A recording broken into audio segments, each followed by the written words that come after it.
গরিবের হক আদায় করবেন। গরিবের অনেকে কাপড় দিচ্ছে, যারা কাপড়ও দেয় কবে?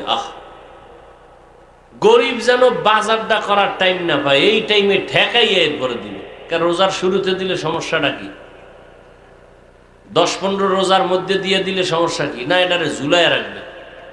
গরিবের মানে এত ফকিন্নি মনে, আল্লাহ তো এমনি বানাইছে গরিব, এরপরে এটার উপরে আরো জুলুম। মরাডারে মারো কেন, কয় লড়ে কেন, এটার উপরে আরো জুলুম। অথচ এই দেশের গরিবরা যদি হাত পাও বন্ধ করে ঘুমায়, এদেশের সব বড় লোকেরা 1 ঘন্টায় পঙ্গু হয়ে যাবে। একটা বড় লোকের কদম চলবে না গরিবের সহযোগিতা ছাড়া। বাথরুম দিয়ে দেয় গরিব, গাড়ির ড্রাইভারি করে গরিব, ধান কাইটে দেয় গরিব। গরিবেরা যদি সাগরে গিয়া মাছ না ধরে, একটা বড় লোকের থতমায় মাছ ডুববে কিয়ামতের আগে। কথা বলেন না কেন? গরিবেরা যদি কয় কোনো ড্রাইভারি করবো না, মরে যাবে। বড় লোকেরা নিজের ড্রাইভারি করে চলা সম্ভব? কথা বলেন না কেন? কোনোদিন সম্ভব? গরিবেরা যদি কয় কোনো বড় লোকের বাড়ি কাজ করবো না, ওর 5 তলা বিল্ডিং টাইলস করা, গরুর গোয়াল করা হয়ে যাবে 1 সপ্তাহে। কারণ বউ তো কাম করবে না, সৈয়দ বংশের বউ নিয়ে আইছে না, তারপর খাইছে আবার পায়খানা যৌতুকের নামে। ওই বউরে তো অর্ডার দেওয়া হারাম। বউ তো কাজের লোক 10টা, পাও ধোয়া দেয়, জুতা আগায় দেয়, কাপড় চুপুর ধুইয়া দেয়। ওই কাজের লোকেরা রান্না করে দিলে খাওয়ান আছে, নাইলে নাই। কি গরিবেরা হোটেল দেয়, যদি কয় আমরা বাবুর্চি, গরিব মানুষ আমরা আর করবো না বাবুর্চিগিরি, শেষ, হোটেলের গুল সব ধ্বংস। অথচ এই গরিবের উপরে বড় লোকেরা জুলুম করে সীমাহীন বেশি। কামও নেয়, টাইম মতো বেতনটাও দেয় না, চাইতে গেলে দেয় গালি। অনেক গরিবের মারে, আছে না নাই? আল্লাহ হেদায়াত দান করুন। রমাজান আমাদের শিক্ষা দেয় গরিবের হক আদায় করো, গরিবের চাহিদা পূরণ করে দাও। যখন ইফতারি লয়ে গরিব বসবে, কলিজা ভাঙ্গে দোয়া আসবে। যুবক বাবারা, রসুল বলেছেন বুড়ারা আমি মুহাম্মদের বিরোধিতা করেছে, যুবকেরা আমি মুহাম্মদের উপকার করেছে। আজকে তোমার দ্বারা গোটা দুনিয়া আলোকিত হবে, আল্লাহ সেই মেধা তোমাকে দিয়েছেন। তুমি ডাক্তার হও, ইঞ্জিনিয়ার হও, বাধা নাই, কিন্তু আদর্শ ডাক্তার হও। তাসলিমার মতো হইলে জুতার বাড়ি ছাড়া উপায় নেই। আদর্শবান ডাক্তার হও, ইঞ্জিনিয়ার হও। মানুষ মাথায় নিয়ে নাচবে তোমাকে, খোদার কসম করে বলে গেলাম। আর চরিত্র যদি নষ্ট হয়, জুতার বাড়ি ছাড়া কোথাও শান্তি নেই। ঘরেও জুতো দিয়া বাইরে, মরলেও কেউ জানাজায় যাইব না, বলবে তাড়াতাড়ি নাম, ওটা কুত্তায় খাক, ও লাশ আমগো দেখার দরকার নেই। দেখো না করোনার সময় বাবায় মারা গেছে, ছেলেরা লাশটা লোক দিয়া রাস্তায় ফেলাইছে, ওই লাশ কি কুত্তায় খাইছে না জানাজ হইছে, 1 সেকেন্ডের জন্য আর জানালা দিয়ে খুইজাও তাকায় নাই ওই করোনার সময়। আর এই করোনার শত শত লাশ আমার দেশের টুপিওয়ালা আলেমরা কাঁধে নিয়ে গোসল করায়া, কাফন পরায়া, জানাজা পরায়া দাফন করেছে। একটা হুজুরেও করোনায় মরে নেই। স্কুল বন্ধ, কলেজ বন্ধ, ফ্যাক্টরি বন্ধ, সব বন্ধ, একটা কোরআনের মাদ্রাসা বন্ধ হয়নি। কোন হুজুর ভিক্ষা করছে? করছে? তাহলে মুনাফিকের গোষ্ঠী কেন বলে যে আমরা ভিক্ষা করে খাই? মানুষ অঙ্গ দেয়, না দিলে, না নিলে কষ্ট পায়। রাগ করে রাখা হুজুরের লোক কথা বলবো না, কেন? দাওয়াত দিছি, হুজুর যায় নাই।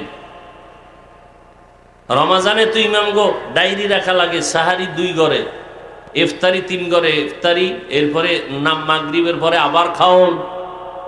এত মেহমানদারি আল্লাহ পাকের পক্ষ থেকে এই সম্মান, এটি টাকা দিয়ে পাওয়া যায় না। অতএব আমি যুবকদেরকে বলবো, সর্বোচ্চ সম্মান যদি পেতে চাও, মরিয়া গেল মানুষ কলিজা দিয়ে মহব্বত করবে, তবে আদর্শ চরিত্র সুন্দর লাগে। আর পৃথিবীতে সুন্দর আদর্শ আমার রসুলের আদর্শ, এর থেকে আর ভালো আদর্শ কারো কাছে? লাকাদ কানা লাকুম ফি রাসূলিল্লাহি উসওয়াতুন হাসানাহ। এরে নবীর আশিক, রহমতের নবীর মধ্যে আল্লাহ বলেন উত্তম আদর্শ রয়েছে। নবীর আদর্শ উত্তম, এই আদর্শ তোমরা লালন করো, অন্তরে জমা করো। নবীর মোহাব্বতের আদর্শ জমা করে নেও, সম্মান আল্লাহ বাড়ায় দিবেন। পয়গম্বর বলেন ক্বালান নবিয়্যু সাল্লাল্লাহু আলাইহি ওয়া আলিহি ওয়াসাল্লাম তারাকতু ফীকুম আমরাইন লান তাদিল্লু মা তামাসসাকতুম বিহিমা কিতাবাল্লাহি ওয়া সুন্নাত রাসূলি। পয়গম্বর বলেন, ও উম্মতের দল, দুইটা জিনিস আমি রেখে দুনিয়া থেকে বিদায় নিলাম। এই দুই জিনিস যদি তোমরা আঁকড়াইয়া ধরে নাও, মজবুত করে ধরে রাখতে পারো, দুনিয়াও তোমাদের কল্যাণ, পরকাল তোমাদের কল্যাণ। ওই দুইটা জিনিসের মধ্যে প্রথম জিনিস হলো আল্লাহর দেওয়া কোরআন, দ্বিতীয়টা হলো আমি নবীর রেখে যাওয়া সুন্নতের আদর্শ, নবীজির সুন্নতের আদর্শ। এই দুই জিনিস যদি ধরে রাখতে পারো, তাহলে কশ্চিন কালেও তোমাদের ইজ্জত সম্মান নষ্ট হবে না। এক হলো আল্লাহর কোরআন, দ্বিতীয় হলো নবীজির সুন্নতের আদর্শ। এই দুইটা জিনিস যারা এখনো ধরে আছে, ১৫০০ বছর পরে আল্লাহর শুকর, তারা এখনো অনেক শান্তির জীবন যাপন করতেছেন। এক নাম্বার আল্লাহর কোরআন, দ্বিতীয় রসুলের সুন্নতের আদর্শ। আজও পর্যন্ত ১৫০০ বছর পরে যারা আল্লাহর কোরআনকে ধরে রাখছেন, রসুলের সুন্নতকে ধরে রাখছেন, এই দুনিয়াতে বর্তমানেও হাজারো দুশ্মনের মাঝেও আল্লাহ পাক তাদেরকে সর্বোচ্চ সম্মান দিয়ে রেখেছেন। আল্লাহ পাকের নবী বলেন, এই জন্যই দুটো জিনিস আমি রেখে গেলাম, দুই জিনিস আঁকড়াইয়া ধরো। এক নাম্বার হলো আল্লাহর দেয়া কোরআনকে আঁকড়াইয়া ধরে নাও, বেশি বেশি কোরআন ধরো, কোরআন পড়ো, কোরআনের তেলাওয়াত শিখো, কোরআনওয়ালাদেরকে কলিজা দিয়া মোহাব্বত করো। দ্বিতীয় নবীর সুন্নতের আদর্শ, হাঁটতে চলতে উঠতে বসতে নবীর সুন্নতের আমল করো। এই দুই জিনিস যদি তোমরা আঁকড়াইয়া ধরো, নবী চ্যালেঞ্জ দিয়া বলেছেন, ওই মানুষ কোনোদিন সম্মানহানি হবে না, ইজ্জত নষ্ট হবে না, আল্লাহ দুনিয়াতেও তাকে সম্মান দান করবেন, পরকাল জিন্দেগিতেও আল্লাহ সম্মান দান করবেন। এরে নবীর উম্মতের দল, রহমতের নবী এই রমাজানুল মুবারক পাইয়া আবার এত বরকতের বয়ান করেছেন, আবার অভিশাপ দিয়েছেন। যারা রমাজান পাইয়াও জাহান্নামের আগুন থেকে নিজেকে মুক্ত করাইতে পারে না, তাদের উপরে আল্লাহর লানত, তাদের উপরে অভিশাপ। নবীজি বরদোয়া করে গেলেন। এই রমাজানের ঈদের কোন এক ঈদে হযরত ওমরে ফারুক রাদিয়াল্লাহু তাআলা আন দরওয়াজা লাগায়া ঈদের দিন কান্নার আওয়াজ। আবু হুরায়রা রাদিয়াল্লাহু তাআলা আনহু জিজ্ঞাসা করলেন, খলিফাতুল মুসলিমিন, আপনি একজন বড় জান্নাতি সাহাবী, ঈদের আনন্দ বাদ দিয়া কান্না করেন কেন? ওমরে ফারুক চোখের পানি ছেড়ে কান্না করেন আর বলেন, ও ভাই আবু হুরায়রা, আনন্দ তো ওই ব্যক্তি করবে যার মধ্যে কোনো পেরেশানি নাই, যেই মানুষটা একেবারে আনন্দিত, চিন্তা মুক্ত। আমি আনন্দিত নয়, আমার পেরেশানি। রমাজান চলে গেল, রোজা রাখলাম, কবুল হলো কিনা চিন্তা, তারাবির নামাজ পড়লাম, কবুল হলো কিনা চিন্তা, কোরআন তেলাওয়াত করলাম, কবুল হলো কিনা চিন্তা, জাহান্নামের আগুন থেকে নিজেকে ক্ষমা করাইতে পারলাম কিনা চিন্তা। এরে আল্লাহর বান্দারা, ওমরের মতো সাহাবী, 10 জন জান্নাতি সাহাবাদের মধ্যে দ্বিতীয় হযরত ওমর, ঈদের দিন যদি কান্না করতে পারেন, এত ইলম, এত আমল, এত তাকওয়া, এরপরেও যদি তারা কান্না করে জীবন কাটাইতে পারেন, আবু বকরের মতো সাহাবী জীবনভর কান্নার আওয়াজ, ওমরের মতো সাহাবী কান্নার আওয়াজ। তাদের কত ইলম, কত আমল, তাদের কত তাকওয়া, আল্লাহর ভয়, এরপরেও তারা এত নেক আমল করিয়াও কান্না বন্ধ করেন নাই।